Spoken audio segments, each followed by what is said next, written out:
స్వస్థపరిచాడు? అతను అడగలేదు, అతను ఏం చేయలేదు. కానీ మార్పు దగ్గరకు వచ్చేసరికి కొంతమంది వాడిని పట్టుకొని వస్తారు యేసుక్రీస్తు దగ్గరికి, గుడ్డోని. అందరు ఇక్కడ ఉన్నారు, హల్లెలూయా. ఇది ఇంకో గుడ్డోడి స్టోరీ. కొంతమంది ఈ గుడ్డోని పట్టుకొని యేసుక్రీస్తు దగ్గరకు వస్తారు. వచ్చి, అయ్యా వీడిపైన మీరు స్వస్థపరచు అని చెప్పినప్పుడు యేసు ఏం చేస్తాడంటే డైరెక్ట్గా కంటి మీద ఉమ్మి వేస్తాడు.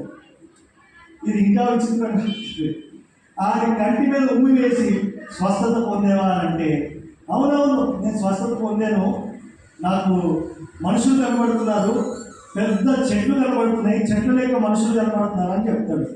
అప్పుడు యేసయ్య మళ్ళీ చేయించి స్వస్థత పొందని చెప్పినప్పుడు తేటగా కనబడుతుంది. మీరు చెప్పండి, గుడ్డోడికి ఈ మనుషులు ఇలా ఉంటారని ఎలా తెలుసు? చెట్లు ఇలా ఉంటాయని ఎలా తెలుసు? ఈ గుడ్డోడేమో నాకు మనుషులు కనబడుతున్నారు, చెట్లులా కనబడుతున్నారని ఎలా చెప్పగలిగాడు? అందులో వచ్చిన వెంటనే ఎలాగంటారు? స్పర్శతో. మరి కంటి చూపుని గుర్తుపడుతున్నాడు కదా, స్పర్శ కాకుండా మసకగా కనిపించింది అది తనకి, ఆ చూపులోనే గుర్తుపట్టాడు. దాన్ని బట్టి ఏం అర్థం చేసుకోవచ్చు? వీడు పుట్టుకతో గుడ్డోడు కాదు, వీడు ఆయనకు ఒకప్పుడు చూపు ఉంది, అన్నీ ఉన్నాయి ఆయనకి. కానీ ఏదో చేసి మొత్తాన్ని కళ్ళు పోగొట్టేసుకున్నాక దేవుడు మళ్ళీ పట్టుకొని ఆయనకి జాలిపడి యేసుక్రీస్తు దగ్గర తీసుకొస్తే, ఇక్కడ ఎంత ఆత్మీయ పాఠాలు ఉన్నాయో మీరు ఆశ్చర్యపోతారు.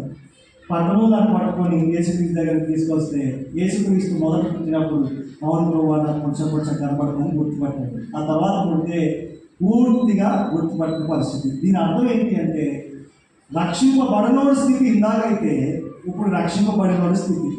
ఈడొకప్పుడు గుడ్డోడిగా ఉండి మన స్థితి. మనం ఒకప్పుడు గుడ్డోలుగా ఉండి రెండు కళ్ళు కనపడక, దారి కానక, దిక్కుతోచక, దేవుడు లేదు దెయ్యం లేదని మనకు ఒక జీవితానికి అర్థం లేక ఈ లోకంలో భయంకరమైన చీకటి జీవితం జీవిస్తూ ఉంటే, యేసుక్రీస్తు మన దగ్గరకు వచ్చి మనల్ని గద్దించి, మనల్ని తిట్టి, ఒరే నువ్వు అలాగే ఉంటే నరకానికి పోతామని మనల్ని బెదిరించి, మనల్ని సరిచేసి, ఒక కర్ర పట్టుకోనో, ఒక ఆదరించో, ఒక మేలు చేసో మనల్ని బాగు చేశాడు. మన కళ్ళు తేటగా కనబడటం ప్రారంభించినాయి. యేసయ్యా నువ్వే మా దిక్కు అని మనం ఆయన పొగుడే, ఆయన గణపరిచాం. నెలవల్ల ఏమైంది?